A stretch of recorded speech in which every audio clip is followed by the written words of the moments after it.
අයිබෝන් 11 වන ශ්‍රේණියේ අපි ඉතාම ළඟයි කියලා දන්න ළඟදීම ලොකු අභියෝගයකට මුහුණ දෙන්න සිද්ධ වෙන ආදරණීය දරුවෝ සියලු දෙනාටම සුබ දවසකට ප්‍රාර්ථනා එකතු කරමින් අපි තවත් පාඩම් මේකකයකින් අද දවසේදී ඔබව මුණ ගැහෙන්න. ඒතර අපි මේ දක්වා කතා කරගෙන ආපු පාඩම් මේකක ගණනාවත් එක්ක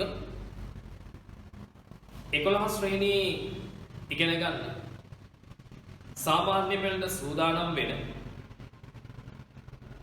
තව මාස කිහිපයකින් විශිෂ්ට ප්‍රතිඵලයක් අපේක්ෂා කරන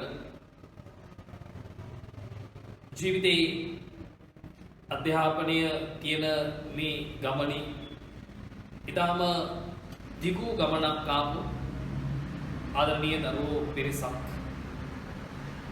බොහෝ බලාපොරොත්තු තියෙන බොහෝ අරමුණු ජීවිතවලට එකතු කරගෙන ලොකු ගමනක් යන්න ආදරයෙන් අපේක්ෂා කරන දරුවෝ පිරිසක් අපස උසස් පෙළ පන්ති කාමරයට බොහොම අභිමානයෙන් යන්න අපේක්ෂාවෙන් ඉන්න ඒ ප්‍රාර්ථනා දල්වාගත්ත දරුවෝ පිරිසක් සහ හැමදාම අපේ පන්තිවල ඔබට මතක් කරන කාරණය තව වසර කිහිපයකින් විශ්වවිද්‍යාලයේ ගුණ සුවඳ විශ්වවිද්‍යාලයේ සොඳුරු අත්දැකීම් විඳින්න අපේක්ෂාවෙන් පසු වෙන දයාබර දරුවෝ පිරිසක්. එහෙනම් මේ වෙලාවේ අපි මොන අභියෝග තුල උවත් මොන ප්‍රශ්න ඇතුලේ වුණත් සාමාන්‍ය පෙළ විශිෂ්ට සාමාර්ථයක් කියන ඉලක්කය අපේ රටේ දරුවෝ මේ වෙනකොට අතහැරලා නැහැ.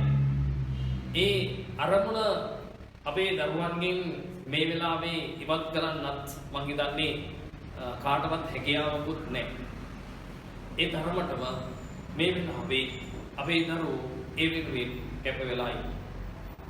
ඉතින් අද දවසේදී අපි ඔබගේ පාඩම් ඒකක ඇතුලේ විශේෂයෙන්ම පහුගිය පාඩම් ඒකක ගණනාව ඇතුළෙම අපි උත්සාහ කරේ ව්‍යාකරණ ඒකක වලට සම්බන්ධ විවිධ පාඩම් වල ප්‍රශ්න ගණනාවක් ඒකක ගණනාවක් අපි අධ්‍යයනයට ලක් කළා. අද දවසේදී සතරකම් මන්ත්‍රණයෙන් පටන්ගෙන 11 වන ශ්‍රේණිය දක්වා ආපු ගමනේදී 11 වන ශ්‍රේණියේදී අඟුල්මල් දමනයෙන් ආරම්භ කළා. අපේ දරුවා අද වෙනකොට ඇවිල්ලා ඉන්නවා 11 ශ්‍රේණියේදී අධ්‍යයනය කරන්න තියෙන ජනකවි පාඩමත් එක්ක. 10 ශ්‍රේණියේදීත් අපි ජනකවි පාඩමක් අධ්‍යයනය කරා. ඒ අධ්‍යයනය කරපු ජනකවි පාඩමේ බොහෝ කරුණු කාරණා සාකච්ඡා කරා. පසුගිය සතියේ අපි 11 වන ශ්‍රේණියට අදාළ පාඩමේ මූලික තොරතුරු සාකච්ඡා කරා. කුරහන් ඉසිමුව කල්වර බලාලා කියන පාඩමේ නැත්නම් ඒ ජනකවි සම්බන්ධ පද්‍යාවලිය සම්බන්ධයෙන් අද දවසේ අපි ඒකේ තව එක පියවරකට යන්න උත්සාහ කරා. දැන් හේන් වගාවත් එක්ක බැඳිච්ච මිනිසුන්ගේ ජීවිතය හේනත් එක්ක බැඳිච්ච මිනිසුන්ගේ සංස්කෘතිය ඒ දේවල් වල මිනිස්සු ජීවිතය ගැට ගහ ගන්න ජීවිතේ පවත්වාගෙන යන වෙනදරන මිනිස්සු ඒ මිනිසුන්ගේ ජීවිතවල තවත් එක පැතිකඩක් අපි මේ ජනකවි පන්ති ඇතුලේ සාකච්ඡා කරන්න උත්සාහ කරනවා. එතකොට මේ හේනත් එක්ක බැඳිච්ච ජීවිතය ඇතුලේ මිනිස්සුන්ගේ ලොකු සංස්කෘතියක් තිබ්බා. ලොකු බැඳීම් මාලාවක් තිබ්බා. අපි අහලා තියෙනවානේ අපේ රටේ මේ දැන් විවාහය කියන කාරණේ ගත්තම මේ පෞල් ජීවිතය කියන කාරණේ ගත්තම පස්සේ මේ එක ගෙදරක සමහරට දරුවෝ 10යි 12යි දරුවෝ 15යි ඒ විදිහට දරුවෝ ගොඩක් හිටියා. දැන් අතීතයේ ගෙවල් වල ගත්තන් පස්සේ මේ අද වගේ දැන් වර්තමානයේ ඇවිල්ලා තියෙනවානේ මේ සංකල්පයක් ආවම ඈත ඉතිහාසයේ පුංචි පවුල රත්තරන්. පුංචි පවුල රත්තරන්. අපි වර්තමානයේදී අපි ඒක කතා කරන්න ඕන ඇත්තටම පුංචි පවුල රත්තරන් කියලා නේ වැඩුණු පවුල රත්තරන් කියලා. අතීතයේ තිබුණේ වැඩුණු පවුල රත්තරන් කියන සංකල්පය. ඒක කවුරුත් කියලා දීපු සංකල්පයක් නෙමෙයි. අපේ මිනිස්සු විසින් ඒ සංස්කෘතිය ගොඩනගාගෙන තිබුණා හේතුව ගොවිතැන මූලික වෙච්ච ගොවිතැනෙන් යටිච්ච කෘෂිකර්මාන්තයත් එක්ක පදනම් වෙච්ච ජීවිතයක් මිනිස්සුන්ට තිබේ. ඒ ජීවිතය ඇතුලේ මිනිස්සුන්ට අවශ්‍ය කරන විශේෂයෙන්ම ශ්‍රමය සපයා ගන්න. තමන්ගේ හේන කුඹුර අස්වද්දා ගන්න. මිනිස්සු ගොඩක් ගෙදර ඉන්න තරමට සමාජිකව වැඩි වෙන තරමට තමයි වාසිය වැඩි. අස්වැන්න සරු වෙන ප්‍රමාණය වැඩි. අටුකොටු පිරෙන ප්‍රමාණය වැඩි වෙන්නේ. එහෙනම් දරුවෝ ගොඩක් හිටියා. ඒත් එක්කම අපි අහලා තියෙනවා මේ අපේ අතීතයේ අපේ ජන සමාජය ඇතුලේ මේ විවාහ සංස්ථාව තුළ මේ එක ගෙයි කෑම කියලා සංකල්පයක්. එක ගෙයි කෑම. මේ මොකක්ද මේ එක ගෙයි කෑම කියන සංකල්පය ඇතුලේ අපි සරලව ගත්තොත් එහෙම මේ කොට ගෙඩියෙන් පැහැදිලි කරොත් සමහරට මේ පවුලේ අයියයි මල්ලි දෙන්නෙක් ඉන්නවා නම් අයියටයි මල්ලිටයි දෙන්නටම එක විවාහයක් සිදු කළා දුන්නා. දෙන්නම එක්කෙනෙක් විවාහ කරගත්තා. දැන් මේකෙන් අපේක්ෂා කරේ එක පැත්තකින් දීපල බෙදී යෑම නතර වෙන්න. ඒතර කුඹුර දෙකට කඩන්න ඕනේ නෑනේ. හේන දෙකට බෙදන්න ඕනේ නෑනේ. එහෙම වුණාම කාලයක් යනකොට එහෙම ගැඩි දරමුණු පුරව අතර ගියොත් එහෙම අවසානයේදී අස්වැන්න දෙයක් අස්වද්දන්න තැනක් ඉතුරු වෙන්නේ. ඒ හින්දා මේ ඒ දීපල බෙදී යෑම නවත්වා ගැනීම. සහ අනිත් පැත්තෙන් ඕක ඇතුලේ කොහොම මේ හේනත් එක්ක බැඳිච්ච සංස්කෘතිය ඇතුලේ කොහොම හොඳ දේකුත් තිබ්බා. දැන් අපි තුනේ අයියටයි මල්ලිටයි දෙන්නට මේක විවාහේ නම් සිද්ධ කරලා දෙන්නේ. ගෙදර රකින්නත් ඕනේ, හේන රකින්නත් ඕනේ නම්. මේ වැඩේ මාරු කරගන්නත් පුළුවන්. මේ නැත්නම් එක දවසක් හරි ගෙදර නතර වුණොත් රැට හේන වනසනවා වනසතුන් විසින්. මේ ඒ සංස්කෘතිය ඇතුලේ ඒවා මේ කොහොම සංස්කෘතිකමය විදිහට එහෙම ගොඩක් සංකල්ප මේ හේනත් එක්ක බැඳිච්ච සංස්කෘතිය ඇතුලේ අපිට තිබුණා. ලංකාවේ හේන් වගාව ගත්තාන් පස්සේ හේන් ලගාවට ලොකු ඉතිහාසයක්, දැවැන්ත ඉතිහාසයක් හේන් වගාව සම්බන්ධයෙන් තියෙනවා. හේනත් එක්ක බැඳිච්ච ජන සමාජයට ලොකු ඓතිහාසික වටිනාකමක් තියෙනවා. දැන් හේන් වගාව කියන්නේ හේන් ගොවිතැන කියන එක ලංකාවේ කොච්චර පරණද? අපි දන්නවනේ විජය කුමාරු ලංකාවට එන්නේ ක්‍රිස්තු පූර්ව ගණන්වල. විජය කුමාරයා ලංකාවට එනකොට කුවේණිය කපු කටිමින් හිටියා කියලානේ කියන්නේ. කුවේණිය කපු කටිමින් අර කපු කටින යන්ත්‍රයකින් කපු කටිමින් හිටියා කියලා කියන්නේ මේ ඇඳුම් සකස් කරගන්න. දැන් කපු කියලා කියන්නේ අතීතයේදී ලංකාවේ හේන ආශ්‍රිතව වගා කරපු භෝගයක්. දැන් හේන් වගාව සම්බන්ධ තියෙන එක ප්‍රබල ඓතිහාසික සාක්ෂියක් ඒක. ඊට පස්සේ දැන් ඔබට මේ අපේ නිබන්ධනය අධ්‍යයනය කරගෙන යනකොට මේ හේන සහ ඔබේ පාඩම සම්බන්ධයෙන් බොහෝ කරුණු අධ්‍යයනය කරන්න හැකියාව තිබෙනවා. ඉතින් මේ නිබන්ධනය ඔබ සතු ඇති, ඔබට ලැබිලා ඇති. නිබන්ධනය නැති දරුවෙක් කොහේ හරි ඉඳලා කතා කරොත් ඒ දරුවට අපි නිබන්ධනය ලබා දෙන්න. විශේෂ ආදරය කරන විශේෂ ඒ සාමාර්ථයක් හීනය දකින්න දරුවෝ වෙනුවෙන් මම මේ කියන්නේ. හරි? එතකොට ඊට පස්සේ සීගිරි ගැටපත් පවුරට ගියාම පස්සේ සීගිරියේ ගැටපත් පවුරේ අපි දකිනවනේ එක විදිහේ ගීත ලියලා තියෙනවා.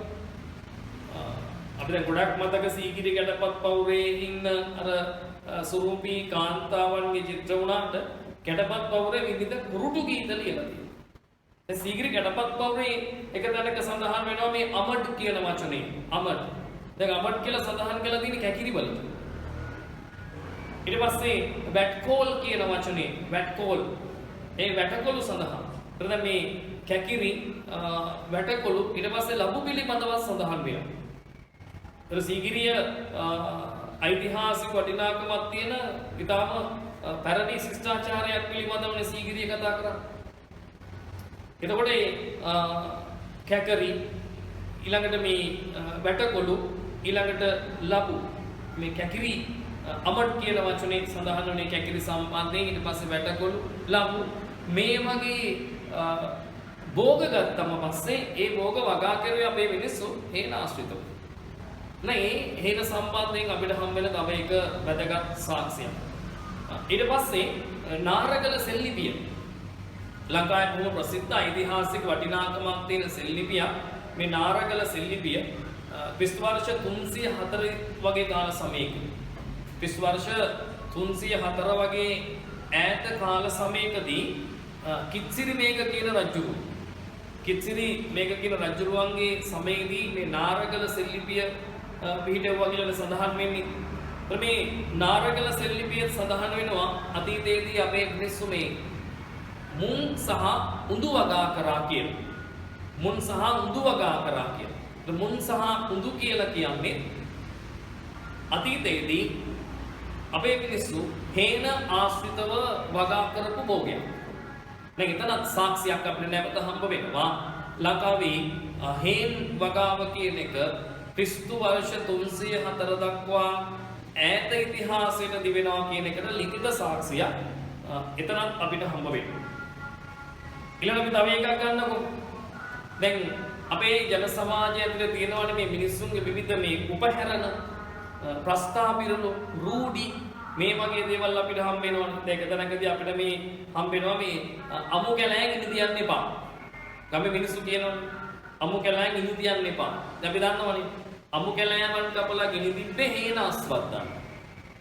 එහෙනම් ජනවහරට මේව ආවේ ඒ හේන් කොවිතනේ මිනිස්සු එදිලා හිටියා. ඒකෙන් අපිට තොරතුරු හම්බ වෙන්නේ. ඊළඟ කලන්තයා හේන් කෙටුවා වගේ. කලන්තයා හේන් කෙටුවා වගේ. අපිට ජන සමාජයේ අතීතයේ ඉඳලා හම්බ වෙන ප්‍රස්තාපිරුණා. ඒක ඇතුළෙත් අපිට හම්බ වෙනවා ලංකාවේ හේන් වගාව සම්බන්ධයෙන් බොහොම ඓතිහාසික සහ පැරණි ලිඛිත සහ වාචික ජනවහරේ එන විවිධ සාක්ෂි ගණනාවක් අපිට හම්බ වෙනවා. එහෙනම් හේන් වගාවට ලොකු ඉතිහාසයක් අපේ ජන සමාජය ඇතුලේ තියෙනවා.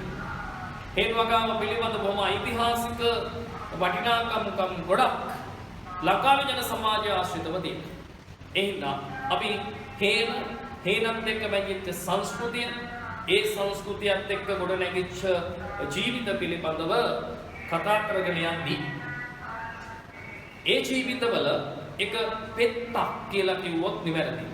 එක පුංචි සුළු කරුණු කීපයක් තමයි අපේ ජනකවි හා සම්බන්ධ පාඩම් මේකකයේ ඇතුළේදී අපේ ජනකවියා සාකච්ඡා කරන්න උත්සාහ කරන්නේ. අඩුම වශයෙන් අපි දන්න දේවල් තමයි ජනකවිය සම්බන්ධ ඓතිහාසිකව ගොඩනැගිච්ච සිදුවීම් එක්ක අනුරාධපුර යුගයේ දක්වාම ලංකාවේ ජන ජීවිතය නැත්නම් හේන ජනකවිය සම්බන්ධ සාක්ෂි අපිට හම්බ වෙනවා. අපි ලංකාවේ පැරණිම අටුවාචාර්යවරයා වෙච්ච අටුවා ග්‍රන්ථාචාර්යවරයා වෙච්ච බුද්ධඝෝෂ හාමුදුරුවෝ රචනා කරපු පරමත්ත චෝදිකා. ඒ අටුවා ග්‍රන්ථයේදී ලංකාවේ ජනකවිය සම්බන්ධ පැරණි තොරතුරු අපිට මූලාශ්‍ර ගොඩක් හම්බ වෙනවා. අර 10 ශ්‍රේණියේදී ඔබ අධ්‍යයනය කරපු ඒ මූලික සාධක සියල්ලම මේ පාඩමට අදාළයි කියන එක දරුවෝ මතක තියාගන්න ඕනේ. ඒ ඔක්කොම මේ පාඩම සහ ජනකවිය ගත්තම ඕනෑම ජනකවියක් සම්බන්ධයෙන් ඒ පැරණි ඓතිහාසික තොරතුරු සියල්ලම සාධාරණ වෙනවා. හරි.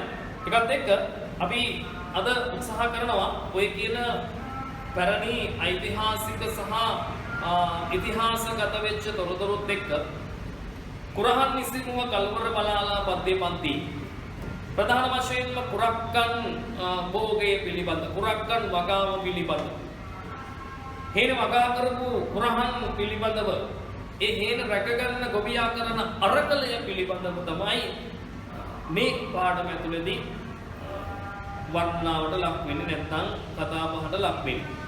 ඒක නරෝ දන්න දෙයක්. දැන් මේ කුරක්කන් කියන භෝගයට නැත්නම් මේ කුරක්කන් කියන මේ දාන්නේට ලොකු වටිනාකම ලංකාවේ හේන තුල තිබුණා. නේද? කුරහන්. මේ කුරහන් කියලා කියන්නේ එක පැත්තකින් බඩගින්නක් නිවනවා. ජනකවිය ලියන බඩගින්නට ඖෂධයකි කුරක්කම්. එක පැත්තකින් මේක ඖෂධයක්, අනිත් පැත්තෙන් කුසගින්න නිවනවා. කුරක්කම් වලින් මිනිස්සු හැල පහදනවා, තල පහදනවා, පිට්ටු හදනවා. මේ වගේ මේ බොහොම ජනප්‍රිය කෑමක් වර්තමානයේදී කුරක්කම් කියලා කියන්නේ ගොඩක් මේ ලෙඩ රෝග ඇති නොවන ආහාරය. විවිධ ලෙඩ රෝග තියෙන මිනිස්සුන්ට ආහාරයක් විදිහට දෙන ඖෂධීය ගුණයක් තිබෙන ධාන්‍ය විශේෂයක්. ඉතින් කුරක්කම් කියන එක ලංකාවේ අතීතයේ හේන් වගාව තුළ අනිවාර්යයෙන්ම වගා කරපු භෝගයක් බවට පත් වෙනවා. හරි? ඒක අපි අපේ නිබන්ධනයත් එක්ක අපි අපේ නියුට් එකත් එක්ක ඒකේ තියෙන සාහිත්‍ය රසවින්දනයක් සාකච්ඡා කරන්න සූදානම් වෙන්නේ. නියුට් එක අතේ තියෙන දරුවෝ ළඟ ප්‍රශ්නේ තියෙනවා. නියුට් එක අතේ නැති දරුවන්ට ඒ නියුට් එක ඒ නිබන්ධනය අපෙන් ලබා ගන්න පුළුවන්. ප්‍රශ්න තියෙනවා පුතේ විභාගයේ ඉලක්ක වෙනවා මෙහෙම. කුරක්කන් වගාවේදී ගොවියා මුහුණ දුන් අභියෝග සහ එම අභියෝග ජය ගැනීමට දරූ වෙහෙස මෙම පද්‍ය පන්තියෙන් නිරූපිතය. උදාහරණ දෙමින් විමසන්න. නැවත කියනවා කුරක්කන් වගාවේදී ගොවියා මුහුණ දුන් අභියෝග සහ එම අභියෝග ජය ගැනීමට දරූ වෙහෙස මෙම පද්‍ය පන්තියෙන් නිරූපිතය. උදාහරණ දෙමින් විමසන්න. මේ තමයි ඔබට තියෙන ප්‍රශ්නේ. මේ ප්‍රශ්නේ පැහැදිලි කිරීම නිබන්ධනය ඇතුලේ මේ විදියට සටහන් කරලා තියෙනවා. ඒක ඔබ මාත් එක්ක බලා ගන්න. හේන් වගාව අති දුෂ්කර වූවකි. හේන වැපිරීමට ගොවියා ගන්නා වෙහෙස අති මහත්ය. අති මහත් කියන වචන පොත එකට ලියන්නේ අති කියන්නේ උපසර්ගයක් නිසා. එමෙන්ම හේන රැක බලා ගැනීමට ඔහු මහත් වෙහෙසක් දරයි. ජනකවීන් නිරායාසයෙන්ම ගලාගෙන එන අව්‍යාජ වදන් තුලින් ගොවියා මේ සියල්ල මුදා හරි. කුරහන් ඉසිමුව කළුවර බලාලා පද්‍ය තුලින් මෙම ස්වභාවයන් සියල්ල පාඨක මනසේ ප්‍රතිනිර්මාණය කරයි. මේ ආරම්භය ප්‍රවේශයක් ගැනීම අවශ්‍ය වෙනවා සාහිත්‍ය රසවින්දනය ලියද්දී. ඒ ප්‍රවේශය ගැන තමයි ඒ විදිහට සඳහන් වෙන්නේ. හරි? මේ ප්‍රවේශයත් එක්ක කුරක්කන් වගාවේදී ගොවියා මුහුණ දුන්න අභියෝග පිළිබඳව අපි ඉන්පස්සේ උදාහරණ සහිතව පැහැදිලි කරන්න අවශ්‍ය වෙනවා අපේ පිළිතුර තුළ. දැන් ගොවියා ඉන්නවා. මේ ගොවියා කුරක්කන් වගාවේදී නැත්නම් කුරක්කන් නෙවෙයි මේ හේන් වගාවේදී අභියෝග රැසකට මුහුණ දෙන්න. අභියෝග ගණනාවකට මුහුණ දෙන්න. මොනවද ගොවියා එහෙම මුහුණ දෙන අභියෝග? ගොවියා මොනවද මුහුණ දෙන දුෂ්කරතා කියන කාරණය අපි මෙතනදී සලකා බලන්න ඕනේ. දැන් හේන අස්වැද්දීම කියන කාරණේ. හේන අස්වැද්දීම කියන කාරණේම අභියෝගයක් නේ. කැලෑව කපන්න ඕනේ. ඒක ගිනි තියලා පැලයිනිමෙන්ට හදලා පස්ස පෙරලලා දැවැන්ත දුෂ්කර කාර්යයක් ලොකු අභියෝගයක් මේ හේන අස්වැද්දීම කියන එක. ඒත් එක්කම මේ ගොවියා මේ කාලගුණික සහ දේශගුණික වශයෙන් ගොවියා අභියෝග වලට මුහුණ දෙනවා. සරලව ගත්තොත් හේන අස්වද්දන කාලෙ වෙනකොට හේනේ පස පෙරලලා පැනගිනිමට හදලා හේන වපුරනකොට ඒ කාල සමයේ නියමිත කාල සමයට මේ වැස්ස ලැබුණේ නැත්නම් එතනත් ගොවියට ලොකු අභියෝගයක් තියෙනවා. එතනත් ගොවියා ලොකු දුෂ්කරතාවයන් මුහුණ දෙන්න ඕනේ. ඊට පස්සේ හේන වැපුරුවාට පස්සේ ඒ වපුරලා පැල හැදෙනකන් නැවත ප්‍රශ්න අභියෝග වලට මුහුණ දෙනවා. හේන වපුරන්න හේනේ බීජ ඉස්සා කියලා හිතන්න. බීජ වපුරනවා කියලා අපි කියන්නේ. බීජ වැපුරුවාට පස්සේ කුරුල්ලෝ කොබෙයි ඇවිල්ලා ඒව හුලගෙන ගෑවොත් පැලවෙන්න දෙයක් නැති වෙනවා. ඒතර නැවත ඔහු අභියෝගයකට මුහුණ දෙනවා. ඊට පස්සේ ලපටි පැල මතුවලා එනකොට ඒවා පැලවෙලා එනකොට ඒ පැලවෙන ලපටි භෝග ටික නැත්නම් ලපටි පැල ටික රැක ගන්න ගියාම නැවත අභියෝගයකට මුහුණ දෙන්න වෙනවා ගොවියන්ට. නේද? එතනදී ගොවියාගේ පැලවෙලා එන ලපටි පැල ටික වනසත්තු වෙවිලා කාලා දැම්මොත් ඔහුගේ මහන්සිය සියල්ල වතුරෙන් නැවත එතන රැක ගන්නවා. ඊට පස්සේ ඒවා කිරිවැදීගෙන එනකොට ටික රැක ගන්න ඕනේ. පැහැෙන කාලෙට රැක ගන්න ඕනේ. හොඳින් පැහැෙනකොට නැවත රන්වන් පාටට හැරෙනකොට නැවත කුරුල්ලෝ කොබෙයියන්ගෙන් නැවත රැක ගන්න ඕනේ. අලි වගේ වනසත්තුන්ගෙන්, මුව වගේ වනසත්තුන්ගෙන්, මොණරු වගේ සත්තුන්ගෙන් රැක ගන්න ඕනේ. අස්වැන්න නෙලන කාල සමයේ වෙනකොට ඊළඟ වැසි සමයට කලින් නෙලා ගන්න ඕනේ. වැසි සමය ආවොත් කුරක්කන් වගේ බීජ නෙලා ගන්න වෙන්නේ නැහැ. ඒවා එක්ක ගහේ පැලවෙනවා. නැත්තම් වැස්සත් එක්ක ගහ කඩාන වැටුනොත් බිම පැලවෙනවා. ඒක වීලා ගන්න ඕනේ. අටකොටු වල වේලක් නැතුව දැම්මොත් එහෙම පුස්සල්වල ඒවා විනාශ වෙන්න පුළුවන්. මේ සහ අස්වැන්න සරුවට ගත්තත් ගෙදරදී මේක ආහාරයට ගන්න ගියාමත් කුරක්කන් ගලේ අඹරලා ලොකු මහන්සියක් දරන්න ඕන, පරිස්සමෙන් කරන්න ඕනේ. හින්දා ලොකු අභියෝග රැසක් කුරක්කන් බීජයත් එක්ක බැඳිච්ච හේන ආරක්ෂා කර ගැනීම සම්බන්ධයෙන් ගොවියට තිබ්බා. මේ අභියෝග වල ප්‍රබලත්වය තමයි ගොවියා සාකච්ඡා කරන්නේ. කවියා එතන බලන්න එක තැනක කියනවා මේ ගොවියට ලොකුම අභියෝගයේ එල්ල වෙන්නේ කාගෙන්ද? අපේ පද්‍ය හැටියට පුරංගෙන්. පුරංගෙන් ලොකු අභියෝගයක් එල්ල වෙනවා. ඒ සියලු දේවල් මේ පද්‍ය නිර්මාණය ඇතුලේ කවියා සාකච්ඡා කරන්න උත්සාහ කරන බව අපිට පේනවා. හරි. නැවත කියනවා අර හඳුන්වා දෙනු ඡේදය. ඔබේ නිබන්ධනයේ ඡේදය තියෙනවා. නැති දරුවන්ට මේක ලියා ගන්න පුළුවන්. හේන් පගාව අති දුෂ්කර වූවකි.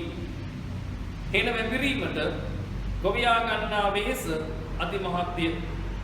එමෙන්ම හේන රැකබලා ගැනීමට ඔහු මහත් වෙහෙසක් දරයි.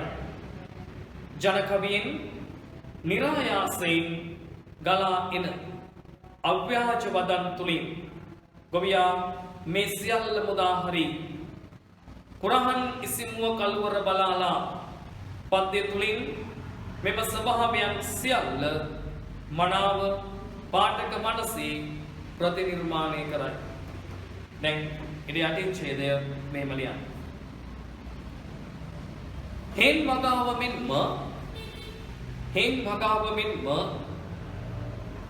වගාව මෙන්ම කමා වැපුරු හේනද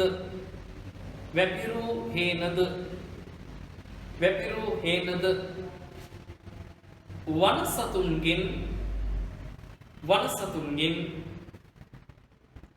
දිවාරෑ නොබලා රැකබලා ගැනීම දුෂ්කර කාර්යකි.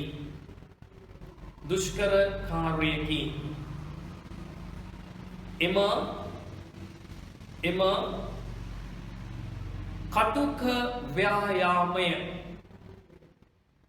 කටුක ව්‍යායාමය තුල හේනට සුදුසු බිමක් තෝරා ගැනීමේ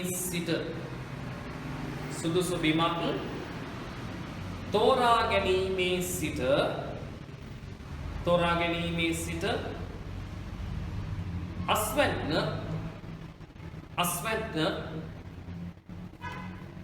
එකතු කර ගැනීම දක්වා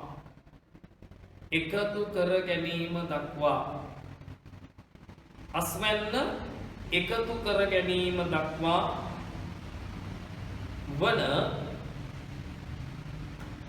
සමස්ත ක්‍රියාදාමය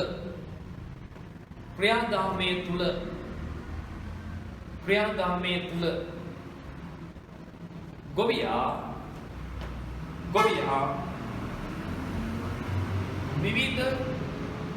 විවිධ අභියෝගයන්ට මුහුණ දෙයි. ගොවියා විවිධ අභියෝගයන්ට මුහුණ දෙයි.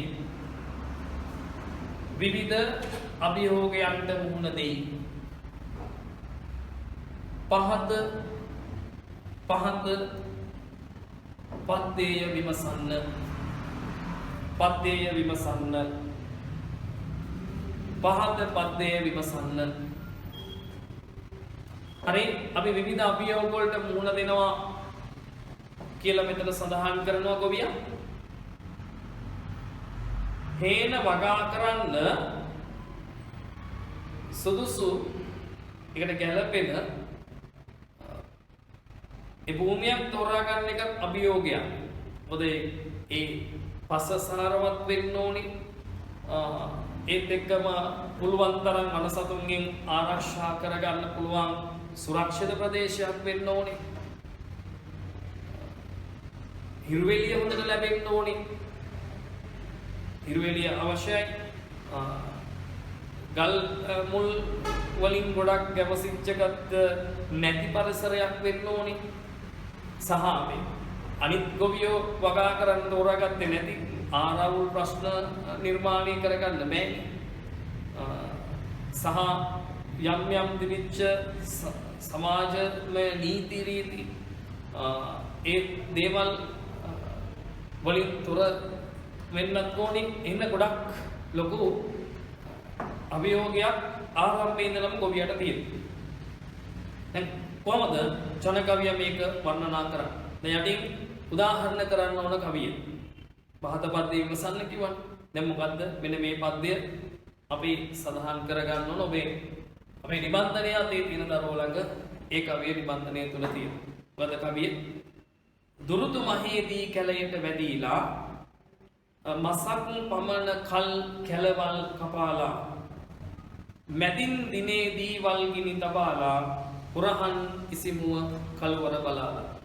ජනකවියා සමුද්‍රඝෝෂ විරිතෙන්නේ කවිය රචනා කරන මේ දුරුතු මහේදී කැලයට වැදීලා මසක් පමණ කල් කැලවල් කපාලා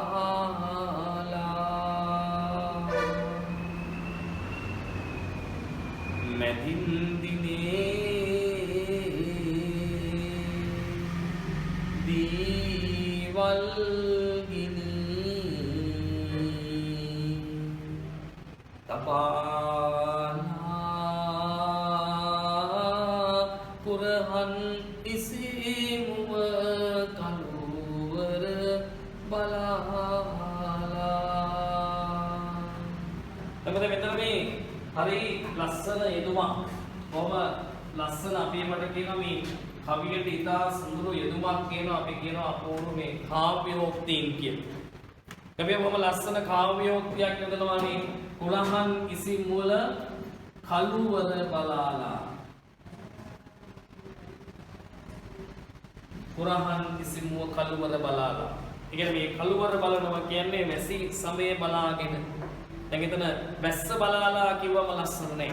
කවිය ලියනවා කලුවර බලාලා. අපේ සාහිත්‍ය අපේ භාෂාවේ තියෙන සුන්දරත්වය ජන කවිය තුල නිරූපණය වෙන හැටි. මේ දුරුතු මහේදී බොහොම මේ සිංහල ව්‍යවහාරයෙන් ලියන්නේ දුරුතු මාසයේ. ඊළඟ මාසයක් විතර කැලෑම කපන්න ඕනේ.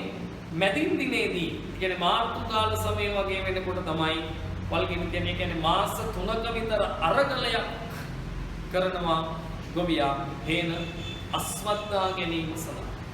හරි. කවියට යටින් මේ විදිහට සඳහන් කරගන්න විචාරයේ පැහැදිලි කිරීම. හේන සැකසීම සහ වැපිරීම හේන සැකසීම සහ වැපිරීම දක්වා වූ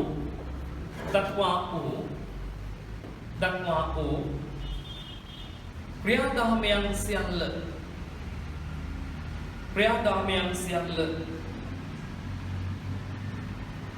මෙම පද්‍යයෙන්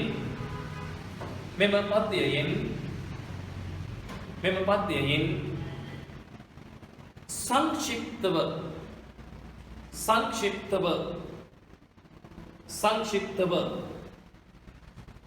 මනරම් ආකාරයෙන්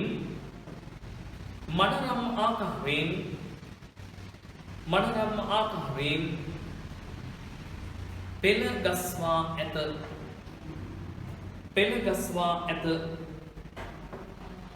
හේන් ගොවියාට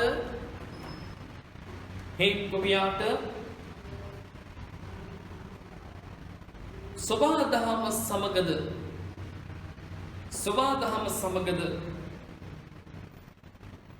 බද්ධ වූ උනිපාතේ වෙනම ලියන්නේ බද්ධ වූ ජීවන අරගලයක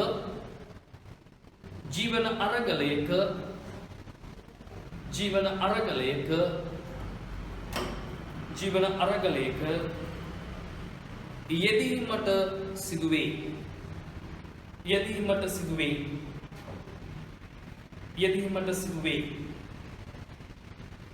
එයද දුෂ්කර කාර්යයකි.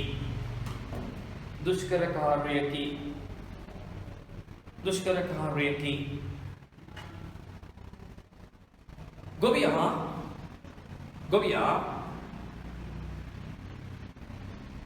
තම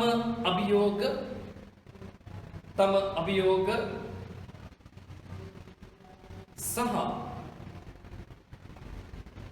ජීවන අරගලය දිනන්නට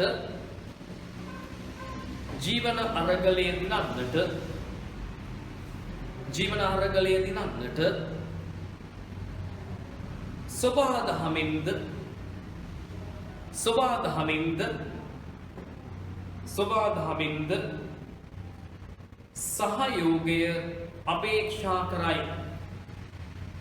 සහයෝගය අපේක්ෂා කරයි. එතෙන්දම උද්දෘත කළා ලියන්නේ සබාදහමෙන් සහයෝගය ගොවියා අපේක්ෂා කරනවා කියලා. ගොවියා කෙලින්ම කියන්නේ භාෂාවේ හරි වැදගත් ධ්වනිතාර්ථය, විශේෂයෙන්ම ජනකවියාගේ ධ්වනිතාර්ථය. මේ ව්‍යංගෙන් අදහස් ප්‍රකාශ කිරීම පුතේ හරි වැදගත්. දැන් හින්දා මෙතන මේ ව්‍යංගෙන් තමයි ප්‍රකාශ වෙන්නේ. සබාදහමෙනුත් මට උදව්ව ඕනේ. සබාදහමේ සහයෝගය, සබාදහම් මහතාවගේ ආශිර්වාදය නැතුව ගොවියට ජීවිතේ දිනන්න බෑ. හරි, එතෙන්ටම උද්දෘත කළා ලියනවා මෙහෙම. කුරහන් ඉසිමුව කළුවර බලාලා. උද්දෘත කළා ලියන්නේ කුරහන් ඉසිමුව කළුවර බලාලා. කුරහන් ඉසිමුව කළුවර බලාලා. උද්දෘතේ වැහුවා යනුවෙන් දනිත කරන්නේ එයයි. යනුවෙන් දනිත කරන්නේ එයයි. දනිත මහා ප්‍රාණ දායන්න දනිත කරන්නේ එයයි. දනිත කරන්නේ එයයි. වපුරා දින හතකින් නිල්ල අඹමින් දිස්වන.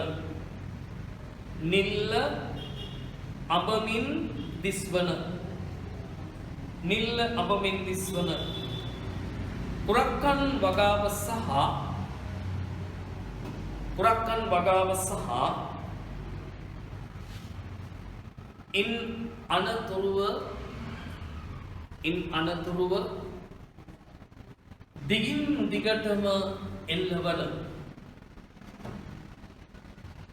දිගින් දිගටම එල්ලවන අභියෝග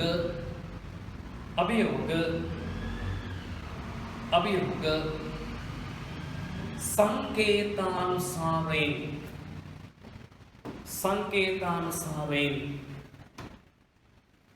මෙලෙස දක්වයි.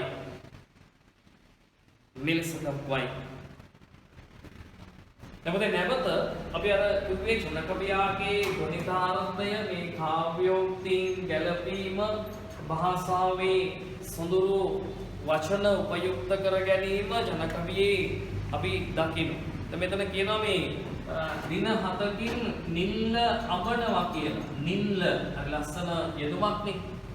නිල්ල අඹමින්. ඒ කියන්නේ මුළු හේන පුරාම ලපටි කුරක්කම් පැල තද කොළ පැහැයෙන් බබලන්න ගන්න. තද කොළ පැහැයෙන්. කොළ පැහැ අඩුයි කියලා කියන්නේ සරුව අඩුයි කියන එක. තද කොළ පැහැයෙන් බබලනවා කියන එක කවිය කියන්නේ සරුවට කුරක්කම් බීජ වැපිරිලා පැලවෙනවා. නිල්ල අඹනවා. නේද? විදර්ශනා සාහිත්‍ය ලෝකයේදී අපි ඒක කියන්නේ කොළ පාටින් අඹනවා කියන. ඒ කියන්නේ නිල්ල අඹනවා. නිල් පැහැ. අපි කියන්නේ කොළ පැහැති කඳු පන්තිය නෙවෙයි නිල කඳු පන්තිය. හරි. අපි කවි සමය තුල එහෙමයි සඳහන් කරන්නේ. දැන් මේ කියන කාරණා කවිය විස්තර කරන කවිය බලන්න.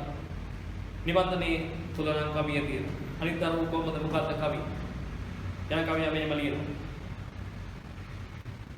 මේ පැලේ මා විඳිනා සුරුක්කන් පුරෝ ඇවිත් වට පිට කරති සක්මන් වැටටත් උඩින් උන් අල්ලන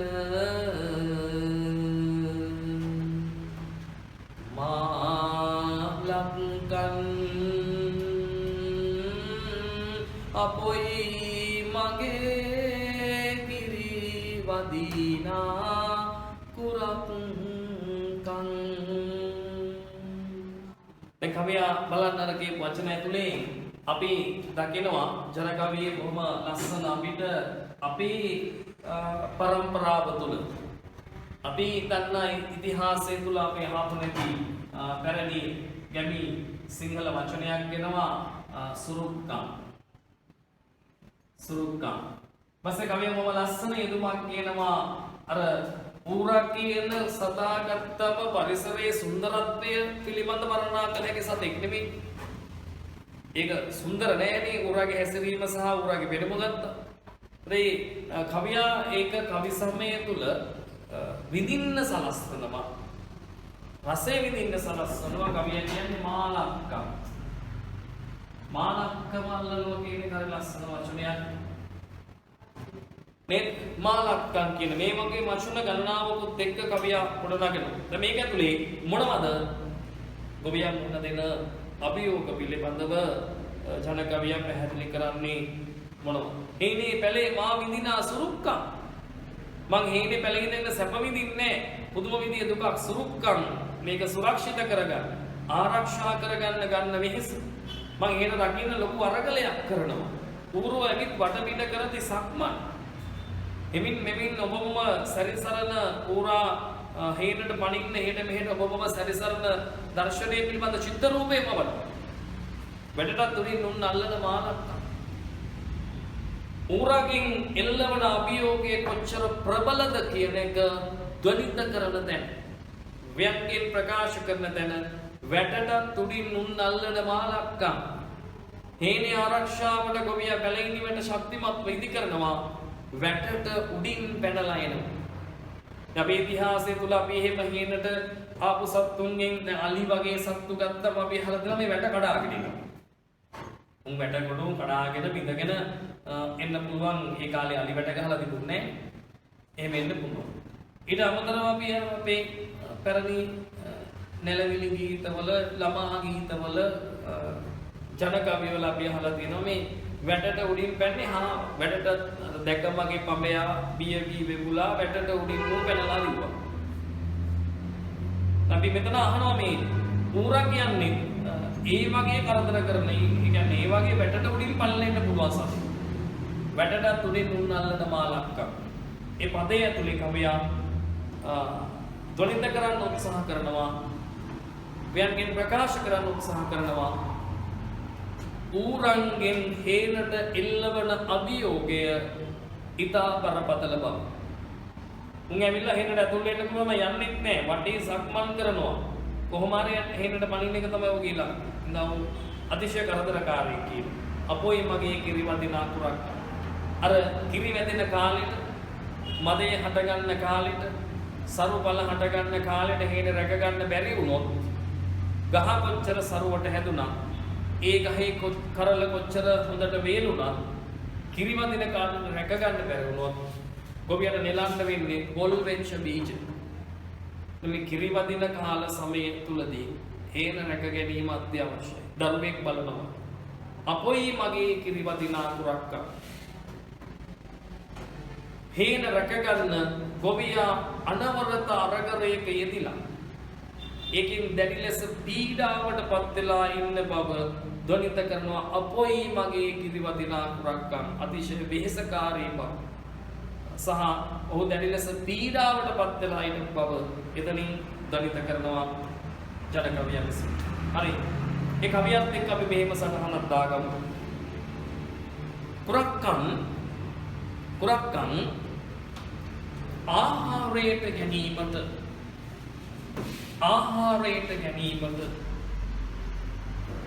කුරුල්ලෝ සහ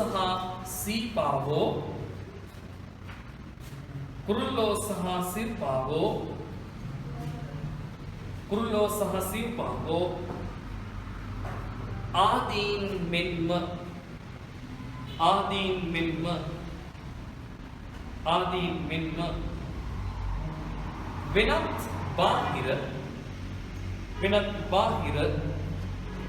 වෙනත් බාහිර බලවේගයන් ඔස්සේද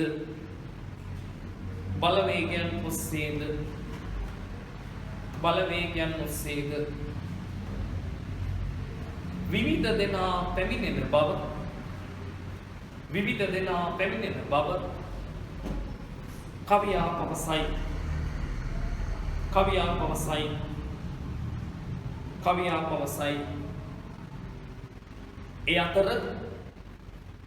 ඒ අතර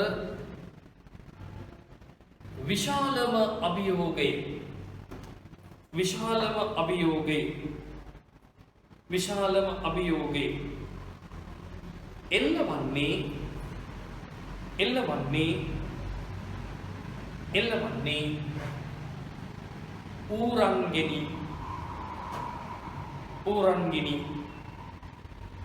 ඌරන්ගෙනි ඒ කරදරය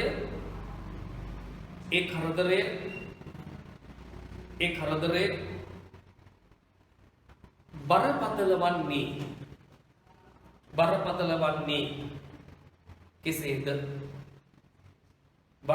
වන්නේ කෙසේද? ද නිපාතය ඈත් කළ ප්‍රශ්නාර්ථය දා. බරපතල වන්නේ කෙසේද? එතනම ලියනවා. එනම් ඌරන් පැමිණෙන්නේ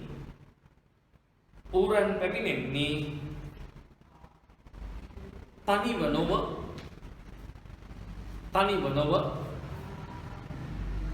නොව රංචු පිටිනි.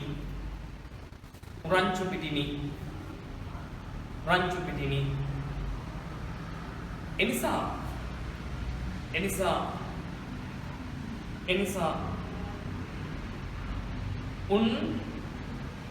උන් මහත් කරදරකාරයන් වේ.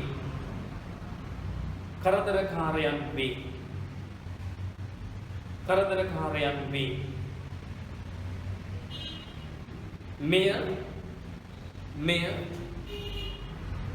මහත් පීඩාවක් බව මහත් පීඩාවක් බව මහත් පීඩාවක් බව මහත් පීඩාවක් බව එවලියලා ක්‍රමාවක් දාන්න ක්‍රමාවක් දාලා යටින් දෝලේ උත්තර කරලා ලියන්න අපොයි මගේ කිරි වදිනා පුරක්කම් අපොයි මගේ කිරි වදිනා පුරක්කම් අපොයි මගේ කිරි වදිනා පුරක්කම් මුදේ වහන්න අපොයි මගේ කිරි වදිනා පුරක්කම් යනුවෙන් පවසා සිටී යනුවෙන් පවසා සිටී යනුවෙන් පවසා සිටී යනුවෙන් පවසා සිටී අනේ කවියා මෙතනින් පවසනවා මේ අපොයි මගේ කිරි වදිනා කුරක්කන් මේ කුරන්ගෙන් කොච්චර ලොකු අභියෝගයක් එල්ල වෙනවද ඒ හරහා කවියා කොච්චර මානසිකව පීඩා විඳිනවද ඔව් දැකි මානසික වේදනාවකින් ඉන්නේ හිතේ ලොකු වේදනාවකින් ඉන්නේ හේතුව මේ කිරි වදින කාල සමයේදී මේ රංචු පිටින් එන ඌරන් හේනට පැන්නොත් දන්න ඌර එනකොට රංචු පිටින් එන්නේ එහෙම තනි වෙන අවස්ථා අඩුයි තනි වෙන අවස්ථා තියෙනවා නමුත් ගත්තම දැන් පීරියක් ගත්තාන් පස්සේ පැටව ගොඩක් බිහි කරන එකපාර සමහරට පැටව 10ක් 12ක් 15ක් වෙන්න පුළුවන් මේ රෑන පිටින් ආවොත් උන් අර වගාවට බීජ වලට විතරක් කරන විනාශය ඉතා බරපතලයි හේතුව පොළව අනිත් පැත්ත පෙරලනවා එහෙනම් ඒ නිසා ඔහු දැඩි මානසික වේදනාවක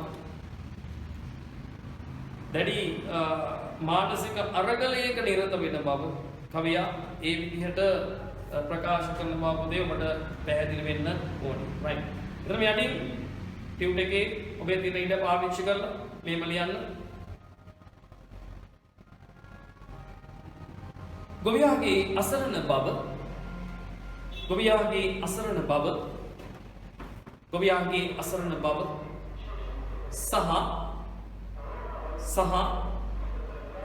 සහ වනසතුන්ගෙන්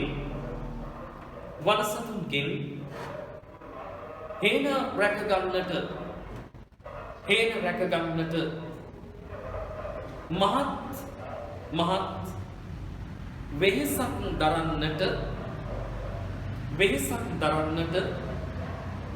සිදුවීමෙන්ම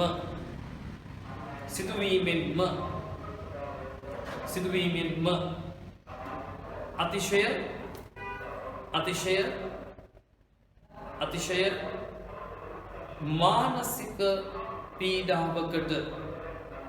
මානසික පීඩාවකට ගොවියා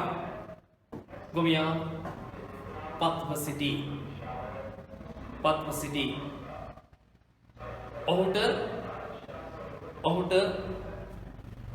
දැඩි අසරණ බවක් දැනී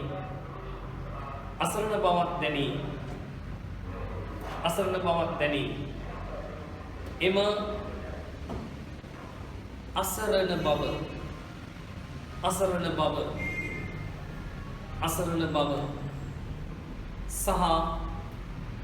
සහ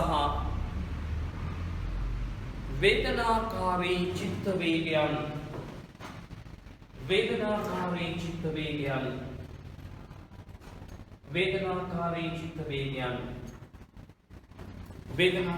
චිත්ත වේගයන්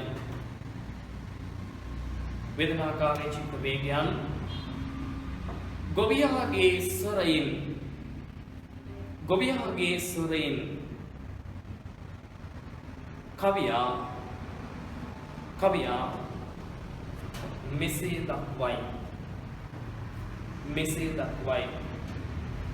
මෙසේ දක්වයි කියලා ලිව්වා කොහොමද ඒක දක්වන්නේ කියන එක ඒ අසරණකම කොහොමද ප්‍රතිනිර්මාණය කරන්නේ ගොවියට ඇති වෙච්ච අසරණකම කොහොමද මේ කවි සමය තුල ඉස්මතු වෙන්නේ හරි ඔබ මේ විදිහට උද්දත කරලා එතන ලියා ගන්න උන්ට කරන්නේ මේ විදිහට ඌරණී නොකා ඵල යව් මගේ කුරක් ගන්න.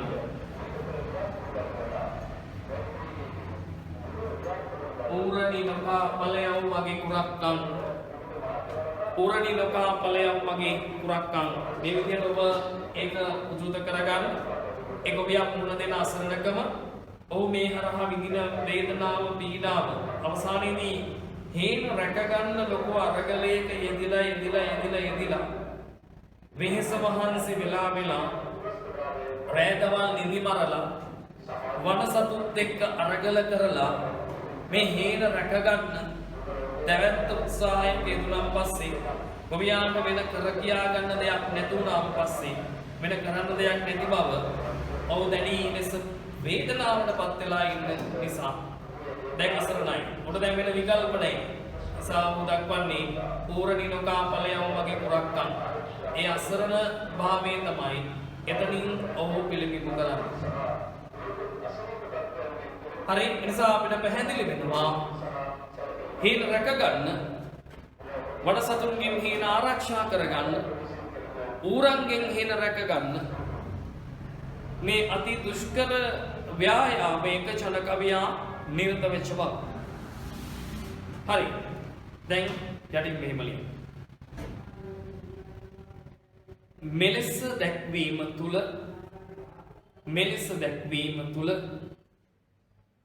මෙලෙස දැක්වීම තුල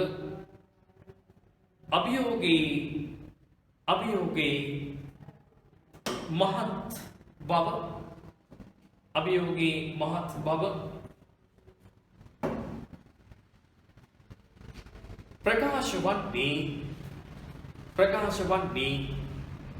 ප්‍රකාශ වන්නේ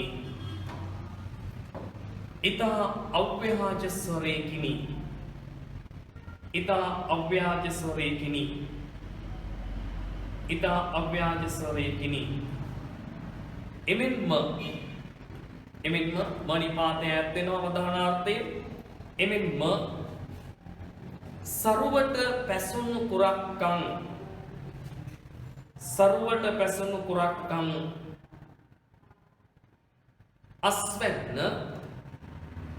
සරුවට පැසුණු කුරක්කං අස්වැන්න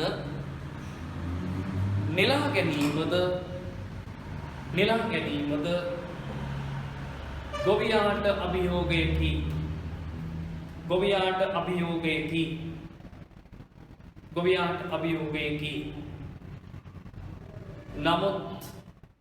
නමුත් වෙහෙස මහන්සි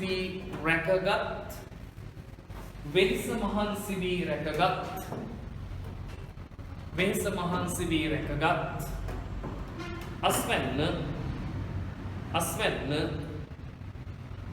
කෙසේ හෝ නෙලාගත යුතුය. මේ අවස්ථාවේ තිබෙන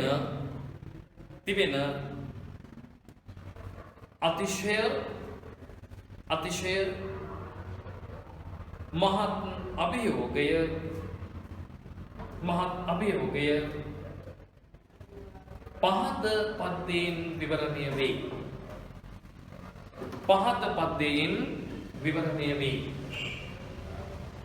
පහත පද්‍යයෙන් විවරණය වේ. දැන් නිබන්ධනය ළඟ තියෙන දරුවෝ ළඟ දැන් මේ පහත පද්‍යයෙන් විවරණය වේ කියලා කිව්වම පද්‍යය පහතින් තියෙනවා. ඒ නැති දරුවෝ මොකද්ද මේ කියන සමස්තයේ මේ අස්වැන්න නෙලා ගැනීමත් අභියෝගයක් මේ කියන අභියෝගාත්මක தත්ත්වය විවරණය කරන ඒකට උදාහරණ කළ යුතු කවිය තුමක්. ඒ කවිය මෙහෙම සඳහන් වෙනවා පද්‍ය නිර්මාණය තුනේ. කුරක්කන් තුනයි වැපුරුවේ අමාරුවේ කපන්ටත් බැරුව අත පය රුදාවේ අරින්ටත් බැරුව ලොව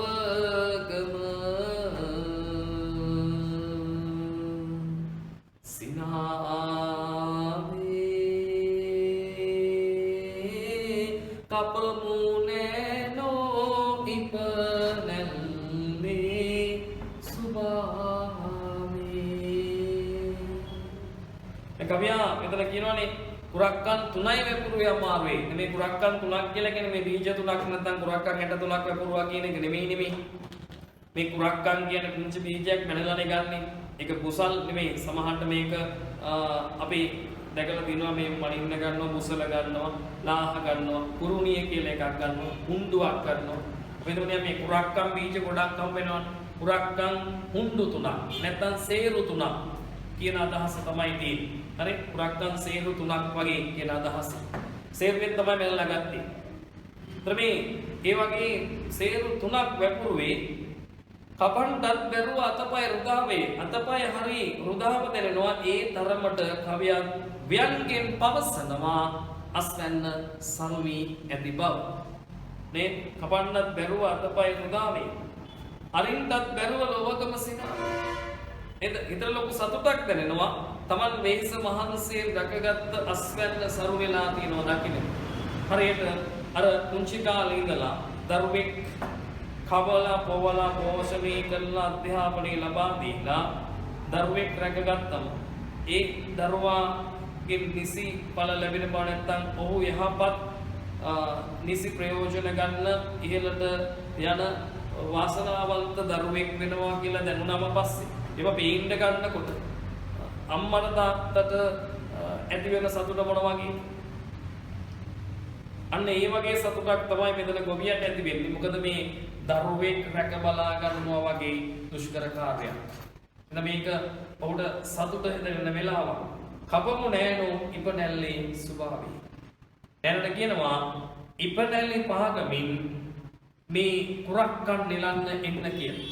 අන්න අර පැරණි ගැමි ජන සමාජයේ තිබිච්ච ප්‍රේමණීය සිතුවිලි මතු කරන දැන් සංස්කෘතියේ මේ නෑනමස්සිනා විවාහය කියන එක අතීත ජන සමාජයේ ලංකාවේ ජනප්‍රියම විවාහ සංකල්පය. නෑනමස්සිනා විවාහය. අද ජන සමාජයේ මේ ඇනස්ස නෑනමස්සිනා විවාහය පරමාදර්ශී විවාහ ක්‍රමයේ විදිහට ලංකාවේ අතීත ජන සමාජයේ සැලකුවේ. මේ තමන්ගේ පෙම්වතිය, බිරිඳ, තමන්ගේ ආදරණීය සහකාරියට ආරාධනා කරන ගොවියා කපමු නෑනෝ ඉපනැල්ලේ ස්වභාවය. දැන් ඉපනැල්ල කියන එක ඔබ දන්නවා. කුරක්කන් කැපුවට පස්සේ කුරක්කන් ගහේ මුල් හරිය එක කොටසක් ඉතුරු වෙනවා හේ. ගොයන් කැපුවට පස්සේ ගොයන් කැපුවම ගොයන් ගහේ කොටසක් ඉතුරු වෙනවා කුකුරේ. ඒකට කිව්වේ ඉපනැල්ල කියලා. මේ නෑනට කියනවා ඉපනැලි පහකමින් කුරක්කන් නෙලන්න එන්න කියලා. දැන් පුතේ අපි අතීත ජන සමාජය තුල අපි දකිනවා දැන් මේ විවාහ වුණාට පස්සේ නෑනමස්සිනා විවාහය වෙන්න පුළුවන්, වෙන එකක් වෙන්න පුළුවන්. විවාහ වුණාට පස්සේ මේ දරුපල අපේක්ෂා කරනවා දරුවෙක් ගෙදර ඉන්නවා. ඒක අදටත් එහෙම තමයි. සහ දරුවෝ වැඩි වැඩියෙන් හදන්න පුළුවන් නම් හොඳයි. අතීත ජන සමාජයේ එහෙමයි. ගොවිතැනත් එක්ක බැඳිච්ච සංස්කෘතිය ඇතුලේ.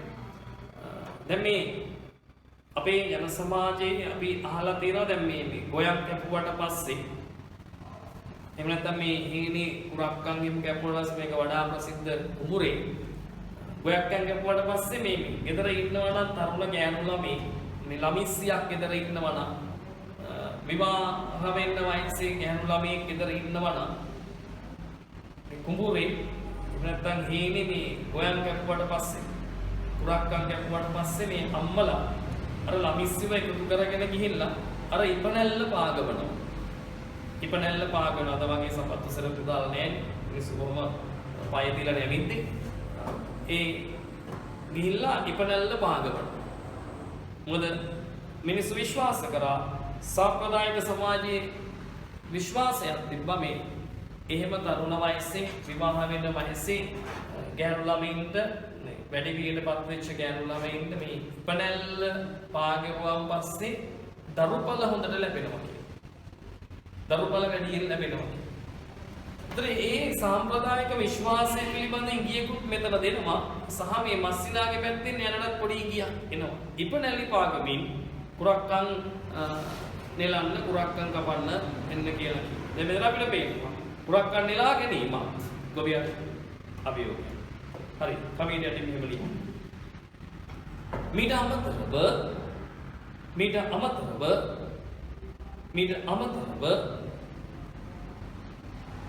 ඇස්වහා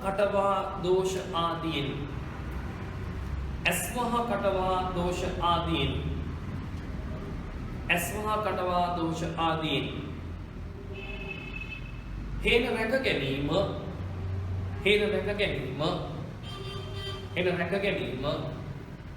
අභියෝගයක්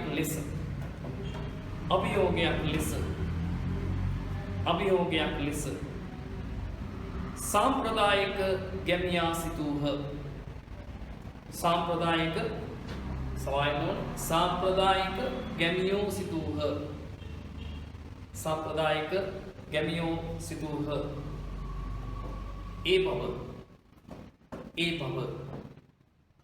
ඒ බව කියලා ලිලක්කමාවක්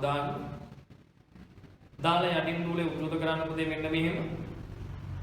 මේ ඇස්වහ කටවහ දෝෂ අපි දන්නවනේ දැන් මේ සරුවට බල හැදෙනකොට ගහක ගෙඩි හැදෙනකොට ගෙදර ලස්සන ගැහණු ළමයි ඉන්නකොට මේ සමහරලාට අම්මලා කියනවා මේ ඇස්වහ වදිනවා. දක්ෂ ලෙස ඉගෙන ගන්නකොට මේ හරියට එක දේවල් කරනවා මේ ඇස්වහ කටවහ දෝෂ. සමහර මිනිස්සු එනකොට සමහර වෙලාවට මිනිස්සු කැමති නෑ එනකොට අම්මෝ කට ඇරියොත් ඉවරයි. මිනිස්සුන්ගේ හිම සාම්ප්‍රදායික සමාජයේ විවිධ විශ්වාස තිබ්බා. හරි දැන් කොහොමද මෙතන ඒ විශ්වාස පිළිබඳ කතා කරන්නේ? එහෙම ඇස්වහ කටවා දෝෂ වලින් මිනිසුන්ගේ කුහකකම් ඊර්ෂ්‍යාකම් වලින් ආරක්ෂා කර ගැනීමත් ගොවියට අභියෝගය. උතුතේ මෙහෙම ලියන්න පළවෙනි පෙළියේ මග යන්නෝ මට සරදම් කරක්කං මග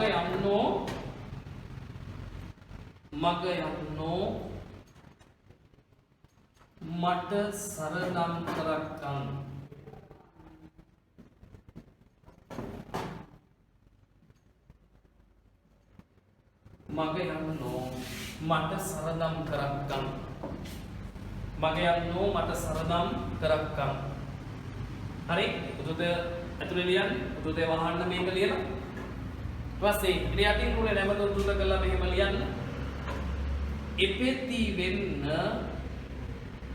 ඉපෙති වෙන්න කවුදැයි කළ නරක්කම් ඉපෙති වෙන්න කවුදැයි කළ නරක්කම් ඉපෙති වෙන්න කවුදැයි කළ නරක්කම් බලියා ගන්න ඕනේ මග යන්නෝ මට සරදම් කරක්කම් ඉපෙති වෙන්න කවුදැයි කළ නරක්කම් හරි මේ ප්‍රකාශ දෙක උතුත කළා ලියාගන්න. සම්පූර්ණ කවියම මේක ලිව්වත් එහෙම ගැටලුවක් නැහැ. හරි මේ සටහන් කරගෙන ඉවර වෙලා මේ ඇස්වහ කටවා දෝෂ පිළිබඳව චන කවියා කතා කරන්නේ සටහන් කරගෙන ඉවරලා යටින් මෙහෙම ලියන්න. යනුවෙන් දක්වා ඇත මෙලෙස හේන හා සබැඳුණු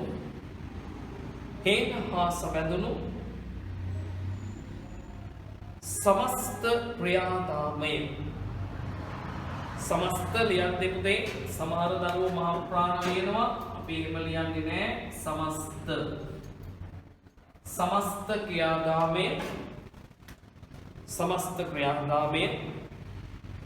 සමස්ත ක්‍රියාදාමයේ අභියෝග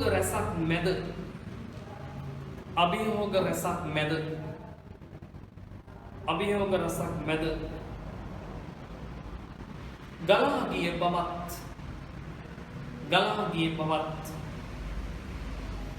ගලා ගිය බවත් ඒ සියලු අභියෝග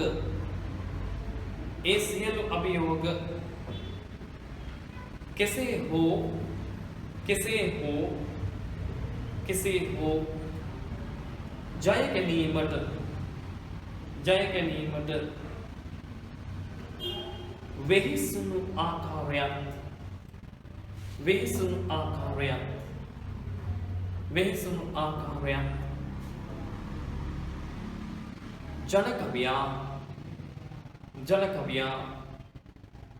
ජනකවියා අපට වටහා දෙයි. අපට වටහා දෙයි. අපට වටහා දෙයි. ඒ අනුව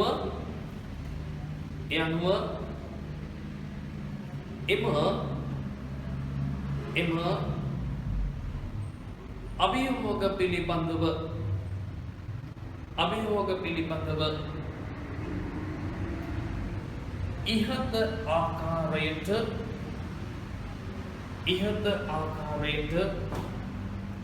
ඉහත ආකාරයට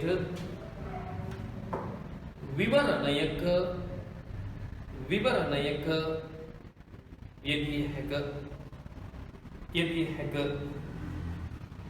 යෙදිය හැක. ගොවියා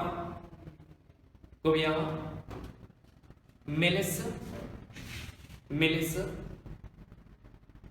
හේනක්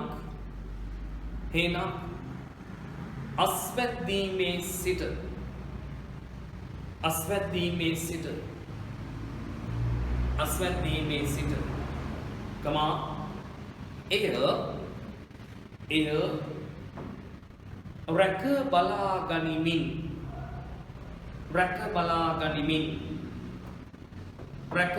ගනිමින් අස්වැන්න නෙලීම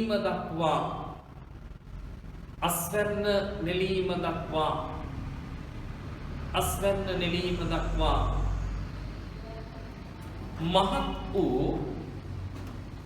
මහත් වූ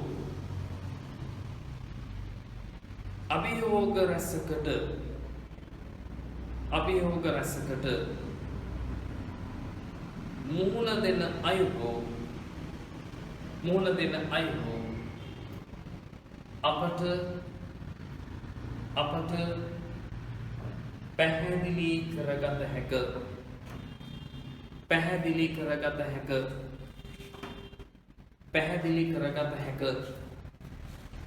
පැහැදිලි කරගත හැක.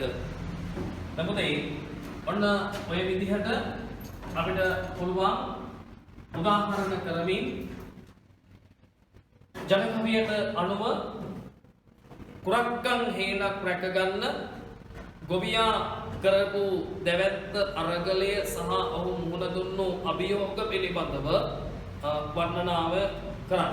විස්තර කිරීම කරන්න, පැහැදිලි කර ගැනීම කරන්න පුළුවන්. දැන් අන්තිමටම කියනවා පද්‍ය පන්ති මෙන්න මෙහෙම තැන එපෙති වෙන්න කවුදයි කළ නරක්කම්. එපෙති වෙන්න. දැන් ඉස්සල්ලා අපිට මතක ඇති කියනවා එපෙති දෙපෙති මහා හේනිය කුරක්කම්. එපෙති දෙපෙති පෙති දෙකේ කුරක්කම්. දැන් අස්වැන්න සරු වෙනකොට ගොවියාගේ බලාපොරොත්තුව උනේ අරමුණ උනේ මේ දෙපෙති පෙති දෙකේ කුරක්කම්. ඒ කියන්නේ පළ බර වෙලා කරල් දෙකක් විදිහට සරු පළදාව. හැබැයි මෙතන කවියාගෙන් ප්‍රකාශ වෙනවා එපෙති වෙන්න කවුදයි කළ නරක්කම් කියලා. කවුරු හරි නරක දෙයක්, කවුරු හරි නොබිනා දෙයක්, නොගැලපෙන දෙයක් කරලා තියෙනවා. එපෙති වෙන්න කුරක්කම්. එපෙති වෙලා තියෙන පෙති එකේ කුරක්කම් කියලා කියන්නේ. ඒ කියන්නේ කුරක්කම් අස්වැන්න හිතූ තරම් සරු වෙලා නැහැ කියන එක වියන්ගෙන් පවසන. හරි කපන්නත් බැරුව අතපය රුදාවේ, අරින්නත් බැරුව ලොවකම සිනාවේ, කපමු නෑනු ඉපනල්ලේ ස්වභාවයේ කියලා කිව්වට කුරක්කන් වගාව 100%ක්ම අතිශයින් ඔබ බලාපොරොත්තු වන්දමින් මහන්සිලා රැකගත්තත් 100%ක් නියම විදිහට එපෙති විදිහට කියනවා දෙපෙති වෙලා නැහැ. එහෙනම් අස්වැන්න ඉතා සරු වෙලා පරබර වෙලා නැහැ කියන එක ව්‍යංගයෙන් පවසන. දැන් ඒකත් විදතරා ගනිමින් ඉපනැල්ලේ ස්වභාවයේ සතුටින් හිතේ සතුටින් ලද දෙයින් සතුටු වීමේ ගුණය පිළිබඳව ජනකවියා අපිට ප්‍රකාශ කරනවා. ඉඳා ඒ විදිහට ඒකත් විදතරා ගනිමින් හිතේ සතුටින් ලැබුණු දෙය සරු පලක් විදිහට සිතාගෙන නෙලා ගනිමින් ලද දෙයින් සතුටු වීමත් ඒකට හිත හදා ගැනීමත් ඒකත් ගොවියා ඉදිරියේ තිබිච්ච අභියෝගයක්. සාම්ප්‍රදායික සමාජයේ මිනිස්සු ඒ අභියෝගයට සාර්ථකව මුහුණ දීලා තියෙනවා. එතන මෙතන ඇතුලේ හේනක් ගැන විතරක් නෙමෙයි ජන කවියා ජීවිතයක් ගැන කතා කරනවා. ඒ ජීවිතය ඇතුලේ සාර්ථක අසාර්ථක භාවයන් දෙක ඉඳ දරාගෙන උපේක්ෂාවෙන් ඉඳ දරාගත්ත මිනිස්සුන්ගේ ජීවිත පිළිබඳව ජන කවියා සාකච්ඡා කරනවා. මේක ඇතුලේ හේනක් පිළිබඳ හේන රැක ගැනීමේ අරගලයක් ගැන විතරක් නෙමෙයි මේක ඇතුලේ ප්‍රබල ජීවන දෘෂ්ටියකුත් ජන කවියා අතින් සාකච්ඡාවට භාජන වෙන බව ඔබ අධ්‍යයනය කළ යුතුයි. අපි ඒ පිළිබඳව සාකච්ඡා කළ යුතුයි. ඉතින් ඒ විදිහට අපි ඔබට තවත් මේ වගේ මේ නිබන්ධනේ තවත් මේ විදිහෙම පාඩම් ඒකකයක් නැත්නම් මේ විදිහේ සාහිත්‍ය රසවින්දනයක් සමග ලබන සතියේ අපි හම්බ වෙනවා. එතකොට ඔබට සතියක් තිබෙනවා පාඩම් කරගන්න, විශේෂයෙන්ම කවි ටික පාඩම් කරගන්න, ව්‍යාකරණයේ අභ්‍යාස නිරත වෙන්න. ඉතින් අපි නැවත ඔබ ලබන සතියේ මුණ ගැහෙනවා මේ විදිහට. ඉතින් ඉතින් හැමවෙලතුරු ඔබ සිනු දෙනාටම සුබ සතියක් ප්‍රාර්ථනා කරමු. අයිබෝවන්.